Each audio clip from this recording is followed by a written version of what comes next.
So since the business qualified for the credit, in some cases, there's no personal guarantee required from the owners. And like I said, what we mean by credit is business credit has credit just like personal credit, right?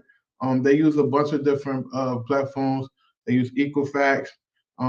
They use Dun Bradstreet, TransUnion. All these different credit bureaus have their own business credit bureau, and the scores range from 0 to 100. So the goal is to get you at an 80 to a 90, so that way you can get high limit credit cards. 30, 40, $50,000 credit cards. And like I said, a credit profile can be built for a business that is completely separate from the business owner personal credit file. And what that means is we can help and show you how to get credit and utilize credit that when you go to, let's say, for example, on your personal credit, if you use everything on your credit card, guess what? Next month, your score going to take a nosedive, 100 points, 150 points. But in business world, if you decide to max that card out or whatever, to go, invest in a venture, it's not going to affect your personal credit. Your score not going to take a nosedive. That's the beautiful thing about it. And business credit scores are based only whether the business pays its bills on time. So the more you pay, like if you get a credit card or if you get a line of credit or if you get a net 30 account and you paying that stuff off and full and on time, it's going to raise your business credit. So you can get an 80 pay that score probably within 2, 3 months as you're having business lines of credit report to your business profile. And literally people will give you big lines of credit. A business owner can obtain credit much faster using a business profile versus a personal credit. It's because people trust and like businesses, especially if you set your business up properly and you put all of the infrastructure in place where the underwriters like, okay, we like this type of business, we want to lend to this type of business. That right there will help you out a whole lot because they already know the probability of you not paying them back. And most of the times, if you put yourself in a good industry or a good niche or create a good website, then they will say, oh, you know what? She's in the daycare industry or he's in e-commerce or she's in this. They're going to give you money based on the track record of that industry. So, like I said, if you do this correctly, guys, you can build credit without your personal credit check. And what that means is uh, we can show you plays how to build your business credit, and then you can go to a dealership and get a couple of cars sold in your business name, and then use them cars for various things. Whether you want to create a delivery service, whether you want to put on Toro. But I will say be careful about Toro because a lot of banks have deep down into their paperwork that you can't be putting cars on Toro and stuff like that. But you can use so many other things, like maybe go get a Dodge pickup truck, a dually truck, and get a hot shot or a trailer and start just pulling stuff. If you like me, I currently live in Baltimore, so there's a bunch of ports and a bunch of manufacturing companies and warehouses around here. So you go get a box truck or you go get a van or a fifth wheel trailer, you can make some serious money. Even if you yourself is not in the truck, maybe you got a little cousin, nephew that's 21, 22, don't have much going on. You can get a couple of these trucks or vans, utilize your business credit, put them in it, and then make you $200-300 a day. You know what I mean? So that's the beautiful thing about business credit. And the other thing that we like about business credit is the personal liability. It's no, like if you go out and except for if you're guaranteeing these credit cards, but if you go out and get a card truly in the business name and you didn't personally guarantee it, God forbid if you default on it, they won't be coming after you personally. So what's the steps to building business credit? There's a bunch of different steps, but tonight we're gonna go over the core stuff. So that way that when you want to establish your LLC, I always tell people if you can afford to buy 2, 3 LLCs, do these all at the same time so that way you can get credit for all that and then you can triple your credit power. So a business starts building a brand new credit profile, much as the same as the consumer does, right? The business starts with no credit, guys. The business gets approved for new credit that reports to the credit bureaus, right? And then the business use the credit and pay the bills on time. So a positive business credit profile is established, and as the business continue to use the credit and pay the bills on time, you basically qualify for more credit. So the whole goal is to pay your bills, right? This is not a play where you can just get it and don't pay for 2, 3 months and then pay. Like, you're going to have bad credit and bad business credit. So if you can get some, net 30 accounts and things of that sort, and start to build your business credit, 3, 4, 5, 6 months. Example, like, you might start off with like a $5,000 net 30 account with like a janitorial supply company, but you need certain things for your house anyway, such as toilet tissue and things like that. Just go ahead and buy that through there and then pay that every month. So then by month 5 or 6, I send you side of Sam's Club, and they bless you with that $10,000, $15,000 Sam's Club MasterCard that you can use anywhere. It's not just a store card, but it's a MasterCard.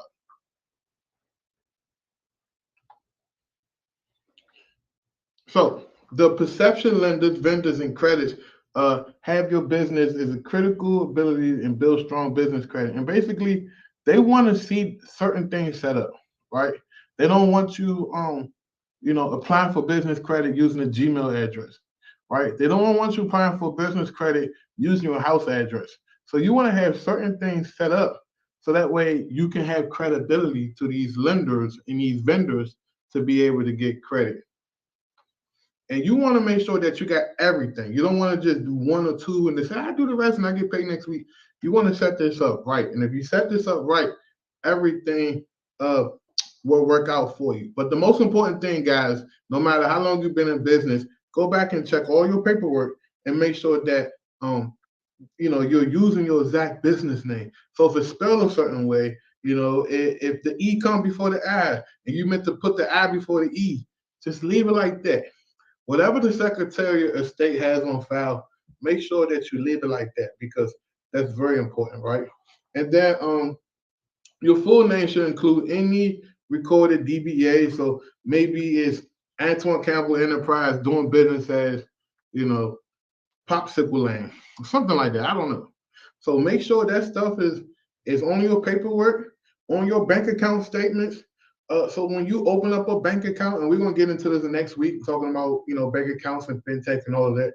But when you open up your bank account, guys, you want to make sure that you have a dedicated bank account for your business, and whatever money that business is making is going inside that bank account. So when you go get the real big loans, the 5-figure, 6-figure loans and lines of credit, you can show a paper trail. So the first thing they do is say, show me, your last 90 days of bank statements. And if all the money going into your personal account or a different account and it's not separated, then that's the quickest thing you want to scare somebody away with is to mix all your money in one pack, and you don't have no organization of your finances, right? And like I said, make sure your name, the business name, is spelled the right way. It's on all proper documents the right way, because they will check that stuff. And the beautiful thing about this, guys, you can build business credit with any type of entity, whether you're going with LLC, corporation, S Corp, C Corp, whatever the case may be, you can truly build business credit with. If you truly want to separate business credit from personal credit, you must separate the legal entity, not a sole proprietor or partnership. So making sure that you're not just a person with an EIN number with no LLC, basically. You want to make sure you set up an LLC and that everything is separate from yourself, so you can truly have real business credit, right?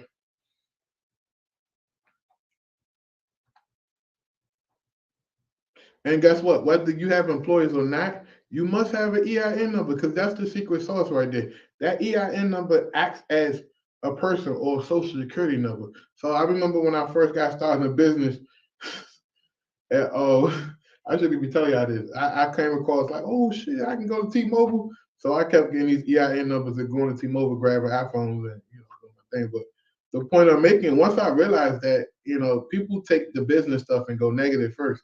But if you can do a positive and do it in a constructive way, and you have these EIN numbers, these EIN numbers can be very powerful, right?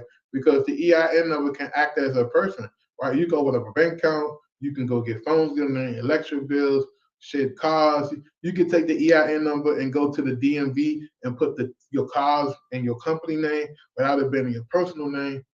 So just in case somebody hits you or you know, hit and run or whatever, you don't have to worry about being sued, especially if you got a ton of money or if you got other business assets that you want to protect, right? And then take time to verify that all agencies, banks, and trade vendors have, all of your information, guys. Make sure that they have that. That's very important. And that is listed. Make sure it's listed. Everybody got your stuff. And if you bank local, create that relationship with your banker, right? One of the hottest banks right now, I'm getting too far ahead of myself, but one of the hottest banks right now, if you got good business credit, you got A1 personal credit, is Truist, right? They used to be SunTrust and they used to be BB&T, but they came together. Now they understand that they got to compete with the Bank of America. They got to compete with the credit unions. So they're trying their best to cater to entrepreneurs who have good quality businesses is bringing in money because they want you to bank with them and they want to lend the money back to you because most banks, they can lend like 7 or 8 times the money that they have as deposits. So they definitely give you good money. There's people out here getting $50,000, $60,000 lines of credit, $100,000 lines of credit, utilizing this strategy. So here's what we all messed up at, including me at first. You want to make sure that you use a legitimate address. See, that's why I'm here in my office. I'm at a physical address. If you can't afford $1,000, $1,500 a month office like this, hey, don't worry. You can use a virtual address. Just make sure that it's not a UPS store, it's not a post office store or PO box. You want to use an actual address that if I Google it, it'd be a beautiful building or a nice area that people can say, oh yeah, that's his office, right? That's very important. A deliverable physical address. Like I said, please stay away from your home addresses. Even when you incorporate your business, don't put your home address on there and then try to change it because that can complicate the paperwork and you can get rejected and denied just from that, right? So I definitely recommend you using companies like Regis. Regis own a bunch of other sub companies. Like this company I'm with is called Spaces. It's a more modern, upbeat type of company for millennials like myself. But the point is, when you Google my address, I can literally get good quality loans because they know it's a legitimate place. And then if you don't want to do business with people, they look you up. They know that you're not running a janky business. They know you're very serious because you're committed to a lease. You're spending good quality money for when you do business there, and they know you have some type of integrity. And like I said, some lenders won't approve you and fund you unless you meet this criteria, even if everything else is checked off the list. If you don't have a good quality address, I suggest that you work on that. One of the homeworks I want to give you guys, if you want to establish business credit, is to go on Regis.com and set up a virtual address today or tomorrow for your business, even if you don't know the name of your business. Create another name, set up a virtual address, and use that so when you file your LLC, you can use that address. Also, most importantly, you want to list your business in the 411. There's a bunch of ways you can do this. SEO, and we're going to get into SEO and branding and all that. This inner circle is going to be out of this world. But list yourself. I think it's called listyourself.net or listyourself.com. We've been using that for years. You can list yourself personally or you can list your business. Now, what's going to happen is when you list your business, it's going to send you a confirmation text to your phone to verify you are who you say you are. And then it's going to put you in different directives. I would go a step further and get a Google listing where you list your business at that virtual address I told you about and get a dedicated phone number. You can use Dialpad. You can use it's this Grasshopper app. It's a bunch of different apps you could put on your phone where you can list your business to the point that it pops up. And then there's a bunch of different companies like Meta, a bunch of different search engines that you can just list your business for free. Put the information in, and the more these websites you list your business to, the more credibility you're building for your business. Also, what I recommend is to create press releases and then pay a writer or Fiverr to release that press release on different websites. So your business can look real legitimate. Antoine and Campbell Enterprise just acquired a new SaaS company. So what happens is when they Google Antoine Campbell Enterprises, they can see all of this good stuff about our company and what we're doing. It literally gives you credibility. And I don't see no one teaching that stuff, but that's what a lot of corporate companies do, especially like companies that's trying to go public or get big loans or bid on big government jobs. They want to create that credibility. So you want to show people that you know what you're doing.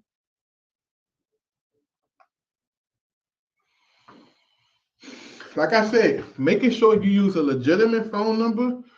If you really, and the beautiful thing about business credit is you can create these like landing pages and then have offices anywhere in the country because we just got offices everywhere, even around the world. So one of my goals is in the next 2 months is to create a couple more extra businesses.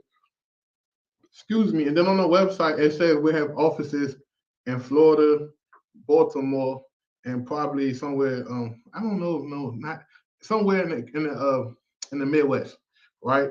And the whole point of that is so that way we can really leverage the credibility of our company and start to really borrow money. Like I said, don't give a personal phone number or residential phone number as your business phone number. Get a dedicated phone number. You can use dial pad. You can use a virtual phone number, like I said, and just forward it back to your phone number. They have this whisper feature where when a call comes, it can say call from your business line, and then you can be prepared to answer the phone really professionally. I think that's what a lot of people don't understand that when you go to apply for business stuff, these lenders sometimes may call your phone just to make sure it's working and someone answer and they can say, hey, is this Antoine Campbell Enterprise? And if a person says, what, who is this? You get your loan application denied right there on the spot.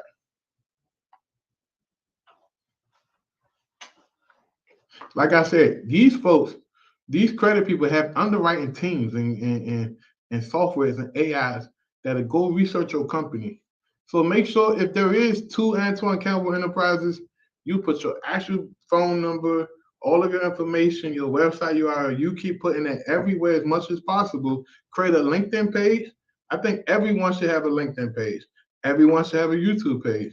Everyone should have an official Instagram account, official Facebook account. All of this stuff and all of this data is going to compress and be online. So when an underwriter look your company up, they can feel at ease knowing that you're researchable. Who in their right mind would want to get someone $100,000 and they can't even Google their company and nothing pops up about them? So it's a really good tool if you know how to create credibility for your business. Also, it's important to get the email address like I talked about earlier. Why? No more at gmail.com. France, how many email addresses do you think we have collectively throughout the whole company for all of the stuff we got going on? I know for a fact there's plenty of email addresses. We have different email addresses for different things. Emails, we just got back into doing our emails to our customers. We took the email down so we can fix a lot of the back end stuff. But you as a company might not have to do a lot of emails for right now. But once you start to build a database and you start to build customers and stuff, you want to stay in touch with your customers. The best way to do is through email marketing. But as a company, you should at least have the basics of admin or support at whatever your company is.com. The biggest thing you can do for your company right now is to buy the domain for your company and other domains that may run vertical with your company that you can use and leverage and possibly sell. Flipping domains is a really big business, especially if you're going into new industries or new niches like CBD or crypto or Bitcoin, whatever. Like all of these different niches, you can get these domains and literally hold on to them, or just use it for your business. It's an asset for your business, right? And it's cheap. You can literally get a domain for like $8 and then renew for like $15 a year. And I think I currently own about 30 domains myself.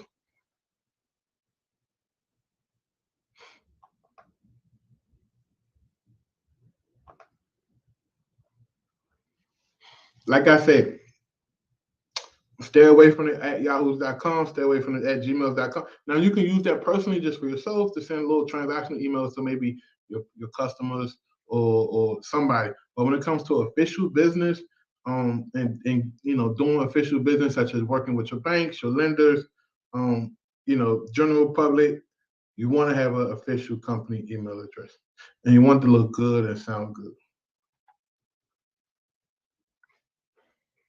And like I said, your banking history is vital to your future success of being able to secure large loans. The longer your banking history shows, the better your borrow potential will be. So, like I said, you want to create 3 relationships. Write this down. You want to create 3 relationships. You want to create a relationship with a national bank, such as Truist, like PNC. Who else? Chase. I like Chase. I have a Chase bank account, but at least Truist and Chase. That's your national bank. Then you want to create a relationship with a local bank, like a community bank. Something something small that only serves maybe your state, your county, something small because they give bread too. And then you want to have a relationship with a fintech bank. My favorite fintech bank is Brex, Brex .com.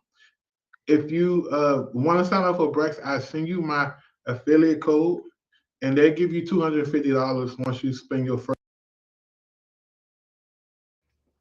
Just do that, and I'm here to tell you that you'll literally have a proven track record with these banks. And we get into that more, how to cash flow manage all of your stuff. Like once you start making money with all of your different online digital products, some of you guys probably end up creating courses. We may even help you produce webinars and help you create your courses and partner with you with that. We may introduce you to other people we may know. We may even help you create a whole new business idea and bring it to life, especially if it's using virtual assistants.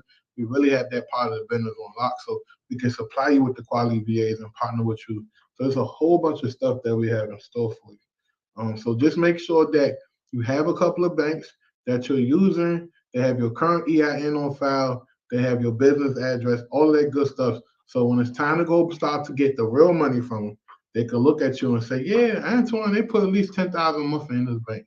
So when it's time to go borrow, they'll respect you.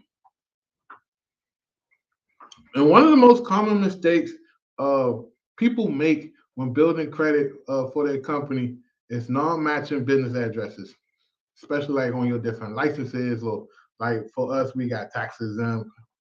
We have a bunch of different licenses that we need to operate in different companies that we use, and even worse is not having a required license for your type of business to operate legally, right? Like my wife, she's buying, we just wrote a check to her to help her get a short-term rental. So that's her second short-term rental she bought in the last 6 months, 8 months, I think. And this one, it requires a lot of licensing. So it's probably, she won't be open until probably December, because you got to go through all these different licenses and certifications and all that stuff.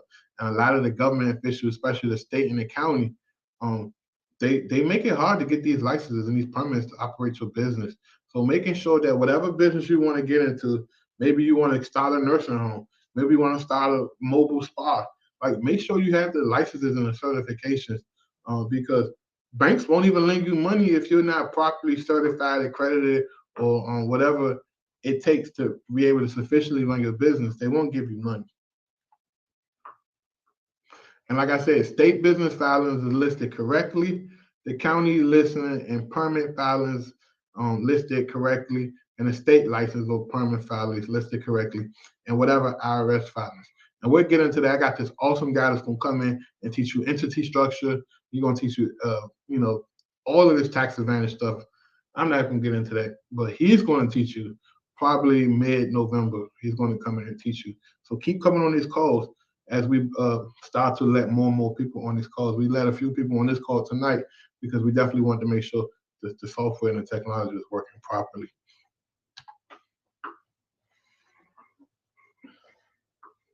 And like I said, take the time to verify all your paperwork.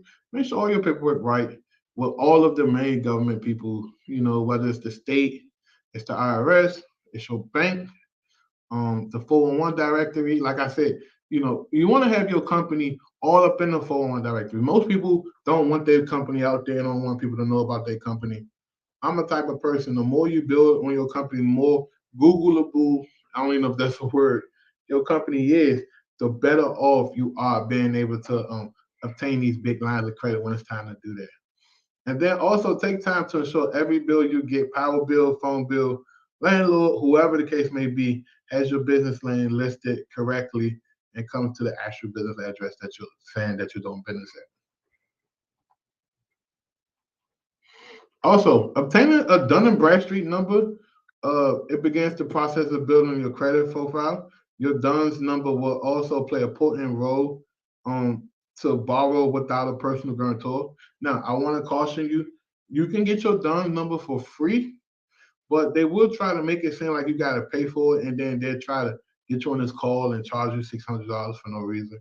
When you're ready for that, just reach out to me. We'll help you with that because you can actually get it for free. You just fill out a little bit of information. Like I said, you want to have the main things already set up.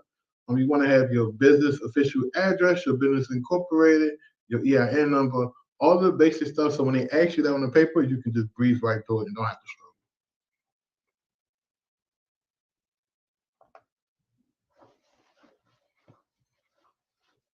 So a business credit report can start much the same way as the consumer report usually starts, right? With small credit cards, right? The business can be approved for small credit cards to help them build initially. My favorite cards is like gas cards. So I can show you how to like Fuel Man. They'll give you 20,000 just for no reason. Now, would you ever use $20,000 worth of fuel? No, but use it. Find a way to use it, right? Use $1,000 a month and pay it off fast. And then what's going to happen is in 6 to 8 months, 12 months, they're going to call you and say, "Yo, we want to convert this gas only card into an actual World Visa or Mastercard, and we want to convert it to a $30,000, $40,000 Mastercard." Then what happens? Now you got a $40,000 credit card that you can use everywhere instead of just for gas. So make sure you're using your cards because a lot of these vendors that give you store only credit or specifically credit just for them without the MasterCard or the Visa logo usually offer the Visa logo or MasterCard. So they're converted over probably within 6 to 8 months, as long as they're saying you paying it back quickly and on time.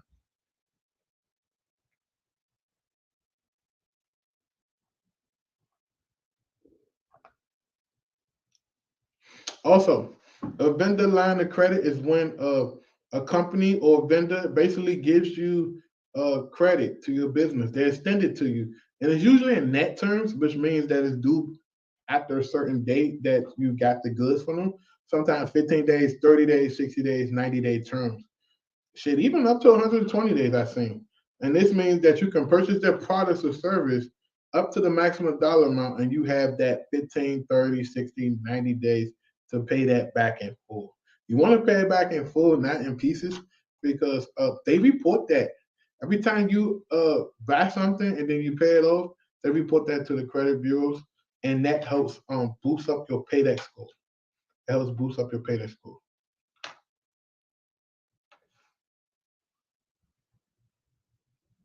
So if you set up a net 30 on terms where you purchase $300 worth of goods today, uh, that $300 is due probably in the next 30 days. So just be prepared to pay that off.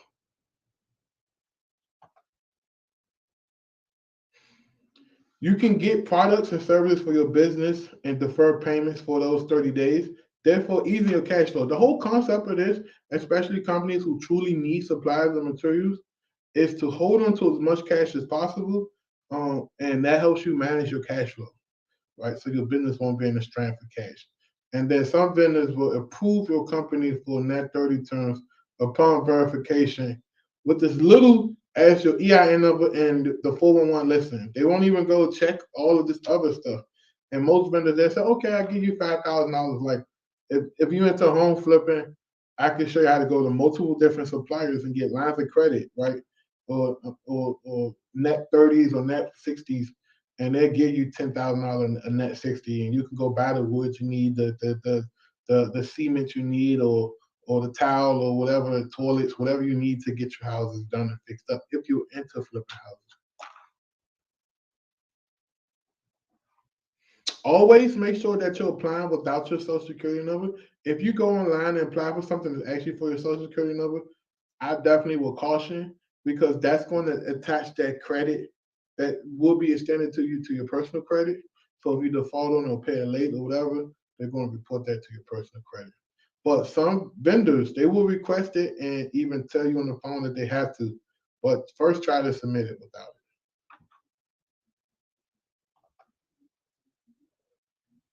And like I keep saying, make sure that you're paying these net 30s in full on time. Like, so example, if you know you got a bill due October 1st and it's now September 19th, if you have the money, just go ahead and pay it early.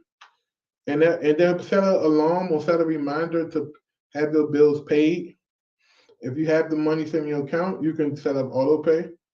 But I definitely personally like whatever I do my bills, I like to manually pay everything just so I can ensure and make sure, oh yeah, I remember this. Or if there's a discrepancy, I can look and say, hold on, this ain't right. Let me call and get this figured out.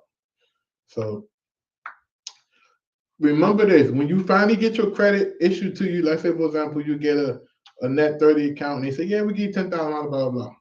Just know it usually takes 3 cycles of net to report to bill credit, right? So like if you got this account in September, October, November,